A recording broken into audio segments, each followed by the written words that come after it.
welcome back to the Ball of Fire channel. So yes, I just watched the past week games in the championship, not the trophy, as the trophy takes place in December, but I did watch the couple of games, and here's my take, just a quick take on what I think is happening and what I think about the teams. First off, I'm going to always start off with my team, as you know, the London Lions. The London Lions actually surprised me in the championship.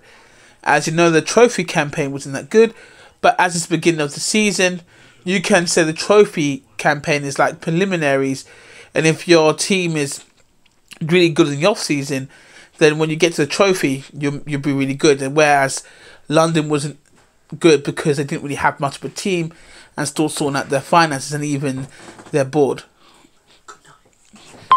So, when it came to the championship, I expected more of the same. But what happened was actually something different. The Lions came out with the mentality to actually try and win the game. Now, I'm going to pinpoint a guy who I watched a couple times. That is Hazabezovic. In the game against, I think it is, sorry, bear with me. In the game against Sheffield Sharks, Hazabezovic was absolutely good. He was absolutely a player to watch. His movement, where he needs to be, you know, his defence. It was something that I was looking at thinking, wow, he's actually stepped up. Same with Adebayo. If these guys can play like that continuously, and I know most times, that sometimes they're not going to be able to, but just most times, if they can play like that, I do see London Lions getting in the table quite decently and even making it to the playoffs. Do I see London Lions winning the playoffs or even becoming... No, I'm sorry. I look at Leicester and I look at Newcastle Eagles. I do see Bristol. When the Bristol starts to get their rhythm, and so does Cheshire Phoenix, we're going to, see a little bit of struggle there. I know Coach Bozic is doing a good job with London Lions. But moving on, the second team I want to discuss, and then the second team is the Caledonia Gladiators. Now, what happened with the Caledonia Gladiators? I mean, it's one thing to lose, but it's another to lose like that. Now, Coach Murray, you can see the style of play he's going for. He's really trying to work the perimeter and get people into the post.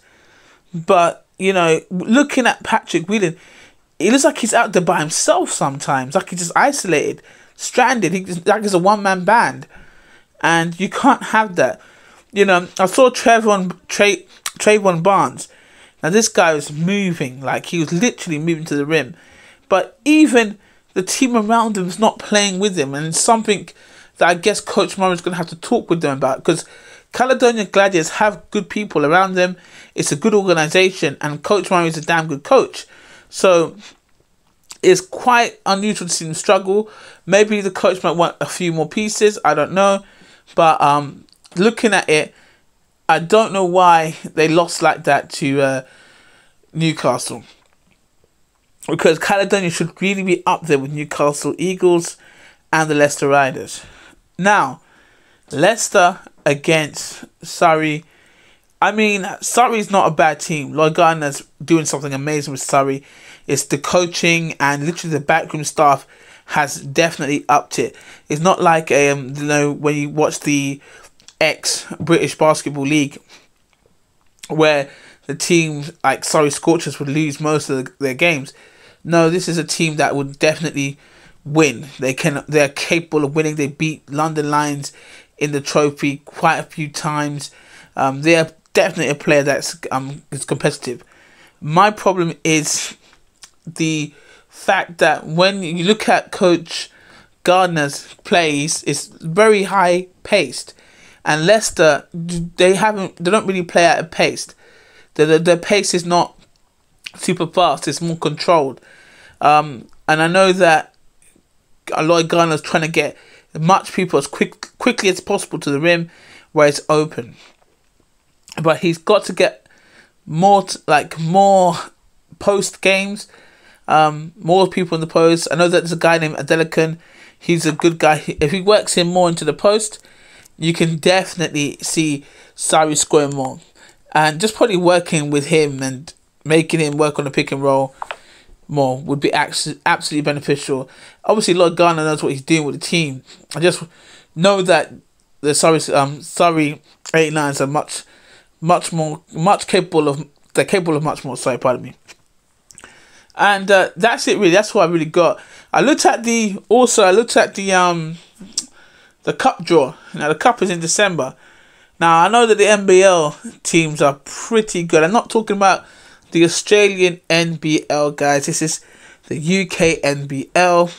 Nothing like the Australian NBL. So people do not get confused when I say this. But yeah, we got some good teams entering. Even some Scottish teams entering. I don't know if we have any Irish teams that's coming into the Cup invite or Invitational Cup. And I hope they keep it that way as the Invitational. That would be really good. But yeah, we've got some good games and I'm looking out for it. There could be a Cinderella story that, you know, a team could win. We all know that what the Hoods are capable of. And we know what Hammer Storm are capable of. They're really good teams.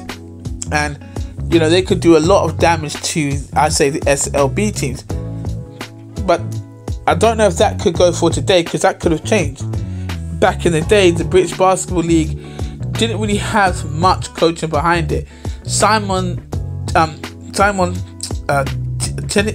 forgot his, I don't want to get his name wrong, but his name is Simon. I just call him Simon. He's from Caledonian Gladiators. He is the owner of Caledonian Gladiators. He basically was changing how the backroom is staffed, as well as the 777 coming in. It was really Timothy. That's his name, Simon Timothy. He was changing how the backroom, the buses, the food. He's bringing that kind of quality to the league, and you can see how everybody else is starting to step their quality and how they treat the players and how the players are treated, and you see how they step the quality up. And so with, you know, this new kind of approach, we don't know if the NBL teams are going to just get, you know, destroyed. Sorry, but if they got passion and hunger, and they deserve to be in the SLB probably more than anybody else. So they're going to show what they're capable of. Remember, Aaron Rye as well was from the NBL before he came to Super League Basketball. So we've got some definite games on hand.